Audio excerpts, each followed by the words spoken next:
Hello, and welcome to the Fighting Moose Podcast. I'm your host and narrator, Jason Hendrickson. This is a podcast where I retell stories, some fictional and some historical, that can be enjoyed by people of all ages. Well, here we are at the end of the book, mostly About Nibble the Bunny, written by John Breck, and we read the last chapter titled Nibble Digs Into Trouble and Slips Out. It's been a fun journey and a great time reading this book. I hope you have enjoyed it as well.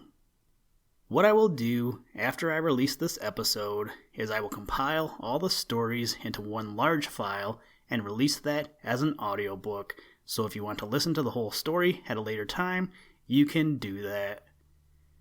I don't know where we will go after this, so I'll have to ask the boss what he wants to read next. Like I said, I think I'm going to do some more Thornton W. Burgess, but we will see. Thank you for spending time with us and listening to the podcast.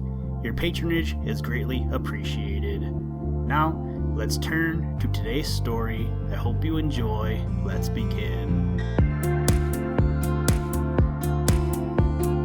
Liftoff. We have a liftoff.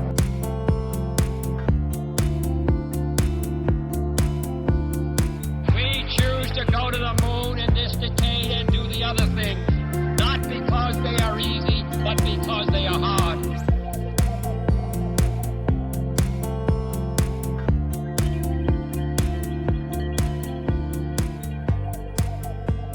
Nibble digs into trouble and slips out. Suddenly, Nibble put up his ears and put down his nose in great surprise. Then he hopped up on to the gray stone where he had hidden from Tommy Peel and looked carefully about him, for he could see Tommy Peel's footsteps following his own trail just ahead of him, and Tommy Peel's dark blue sweater and red mittens looking more than ever like Redwing the Blackbird, not so very far away. He couldn't see Tommy's tall rubber boots because they were hidden behind the cornstalk tent down in the broad field. Now I wonder what he's doing down there, Nibble asked himself. He never for a minute thought of being afraid. He didn't even know that what Tommy was doing had anything to do with him. Well, when Nibble Rabbit isn't afraid, he's always curious.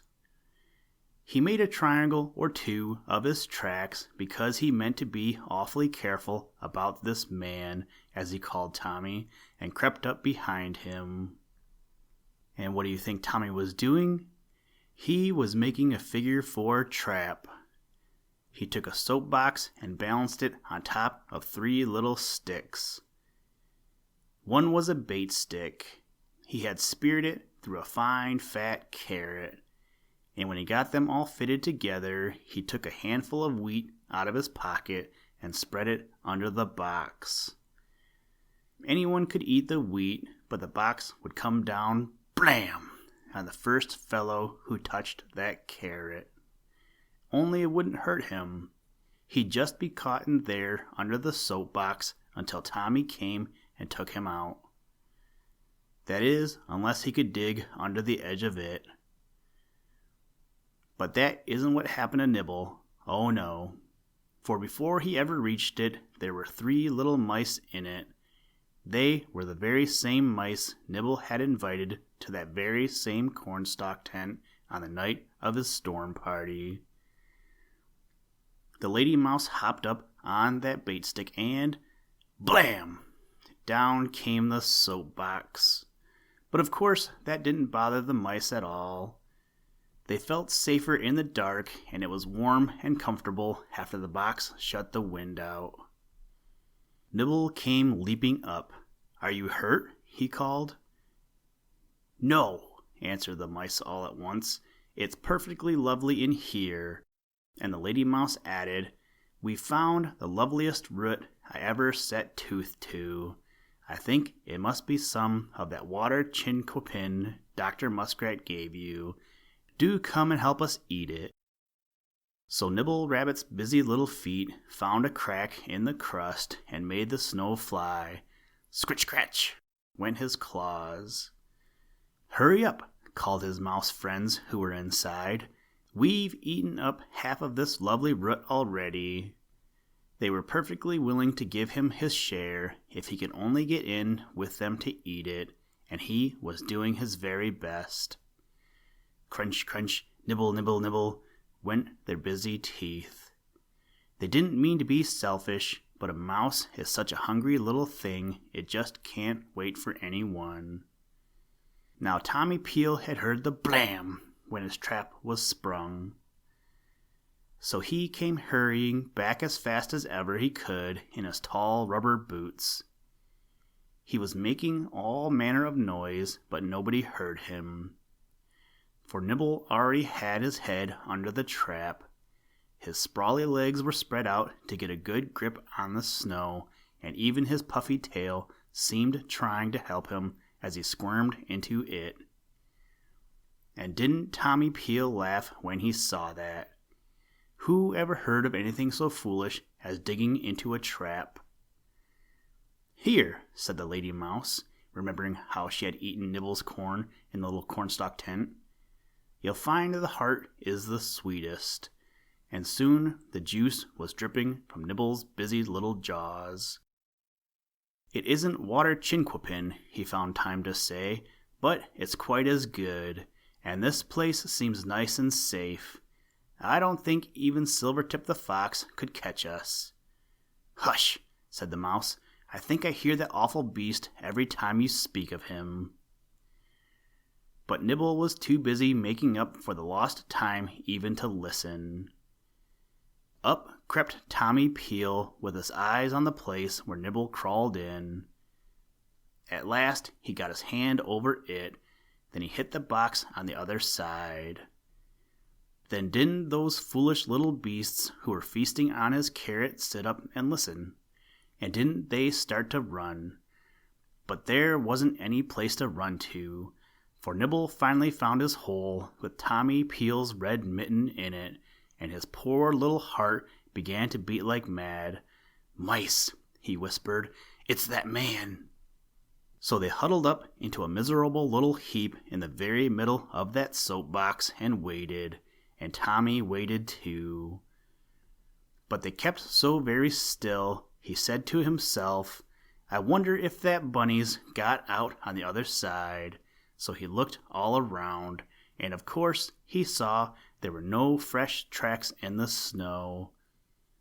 Then he pulled off one of his mittens and reached in to feel. And his hand found Nibble's soft, warm fur, and his fingers hunted for Nibble's floppy ears. But they just happened to touch the nose of that Lady Mouse. "Ow, ow, ow, ow, ow! Let go!" shouted Tommy, and trap and sticks and rabbit and mice went whirling. And Tommy danced up and down in his tall rubber boots. In the whole world you could not have found a more frightened bunny than Nibble when Tommy Peel held him up by his long ears and started toward the barn.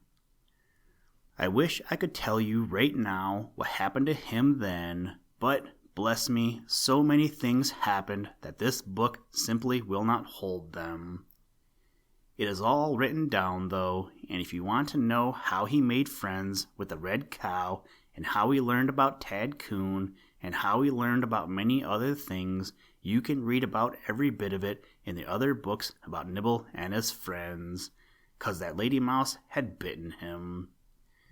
But Nibble didn't know that. He dashed across the snow, his tufty tail flicking at every jump. "Catch me if you can!" And of course Tommy couldn't. Not just then. But later, well, that's another story, and a good one too. The red cow was in it, and Ophi the rat, and Chirp, and Watch the dog, and Tad Coon, and Dr. Muskrat, of course, and, oh, you'll just have to wait till that story has a cover of its own, I guess, 'cause this one's too full to squeeze it in. Twisting, Tranquility Base here.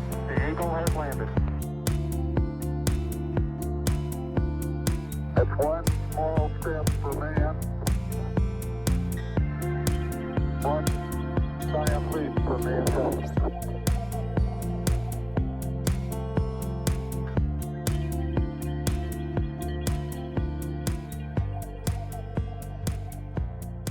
Thank you for listening to this episode of the Fighting Moose Podcast. Please join us next time as we read another exciting story. Today's music was provided by the artist Analog by Nature, and the audio clips were provided from NASA.